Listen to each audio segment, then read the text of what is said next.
Hey, what's up guys? It's Nelson. Welcome back to my YouTube channel. Today I'll be walking you through one of my pull workouts.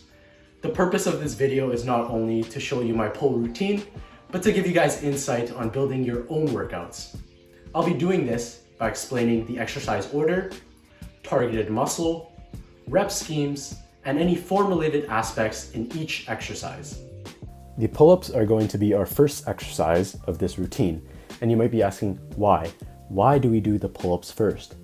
Well, the pull-up is a body weight exercise, meaning that you cannot decrease the load that you're pulling.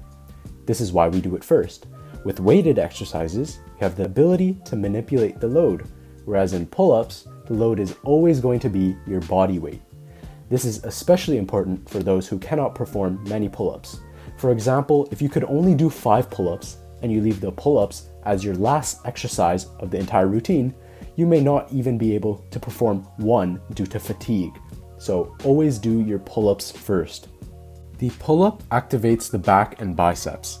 More specifically, the pull-up is best at targeting the latissimus dorsi.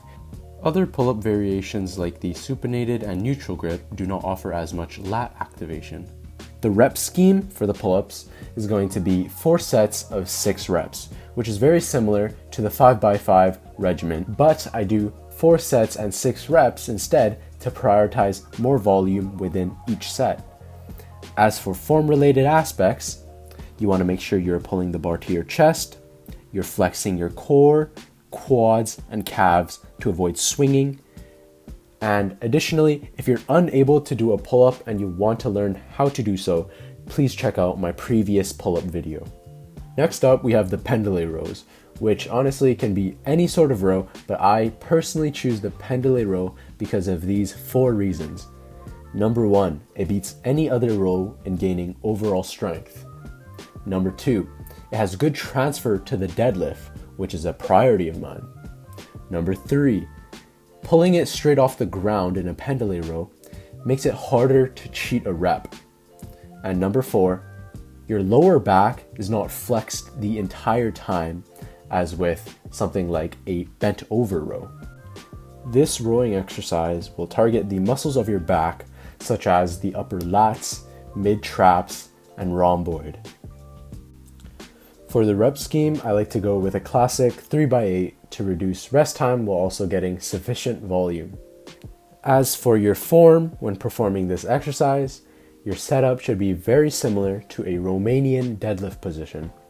Your feet should be shoulder width apart, your hands should be outside of your knees should be slightly bent, your hips should be sat backwards, your lower back should be straight, your hands should hold the bar with a pronated grip, and when you pull the bar, make sure to bring it to your lower chest.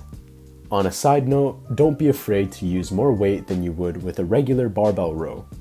The explosiveness that you generate off of the ground will allow you to lift heavier weights. After we are finished with the horizontal pulling movement, we go back to the vertical pulling movements, like the lat pull down. In this exercise, we will be using the underhand grip variation. This will allow us to incorporate our biceps more, which then means we can lift more weight than with a pronated grip. I do this exercise instead of the bodyweight chin-up because I like to have some variation with some machine work as well. As for the pros of using a machine, you get more control of the load, and it's also easier to perform the exercise with good form.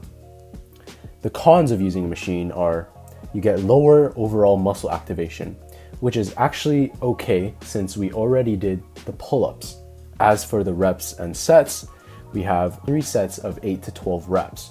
As for the form-related aspects of this exercise, you really want to focus on pulling the bar towards your upper chest and making sure that you retract your scapula while performing the movement. And again, after performing a vertical pulling exercise, we go back to a horizontal movement. Our previous horizontal exercise was a wider grip Pendley row. Now we move on to a narrow grip exercise, the V-bar cable row. This exercise primarily targets the middle trap and lower lats. We will be performing this exercise for 3 sets of 12 reps. As we move away from our bigger, more strength-focused movements like the pull-ups and Pendley Rose, we increase the rep count of the hypertrophy-focused back exercises. These higher volume sets require less rest and allow us to finish our workout within an appropriate time. Next, we have one of the most popular exercises that you see people do in the gym, the bicep curl. We do this exercise last so we can allocate the most energy to our main compound strength exercises like the pull-up and Pendley Row, where the power is needed the most. At this point of the workout, your biceps should be already pre-exhausted from the previous compound movements, so we'll only need to do a couple of sets to effectively stimulate hypertrophy. We start off with alternating dumbbell curls. This mainly targets the biceps brachii due to the supinated wrist position. Targeting the biceps brachii will contribute to the peak of your biceps. We want to go for more volume while focusing on maintaining good form throughout the entire exercise. You'll do the curls for approximately 3 sets of 8 reps on each arm. It is actually okay to have a little lower back swing when your biceps become more fatigued throughout the set, but make sure you're still controlling the eccentric portion of the movement to get the maximal stimulation of the biceps. Next, we hit the dumbbell hammer curls. This targets the brachialis, which is a muscle that lies deeper than the biceps brachii. The muscle is stimulated by elbow flexion, especially movements that have wrists in the neutral position. To further decrease the biceps brachii involvement, we can pronate our wrists and perform a cross-body hammer curl. Targeting this muscle will contribute to the overall biceps width from the front-facing position. And finally, for our last exercise, we are going to do Jeff Cavalier's favorite must-do exercise, the face pull. Face pulls are done at the end of the routine because you shouldn't be really worried about your strength for this exercise or progressively overloading. Instead, this is an accessory exercise to strengthen your rotator cuff by targeting the rear delts and rhombus. In doing so, you protect your shoulders from injury, you improve your upper body compound movement stability, you address the imbalances caused by pressing movements, and lastly, it improves your neck and shoulder posture. I like to do this for 2 sets of 12 to 16 reps after every workout.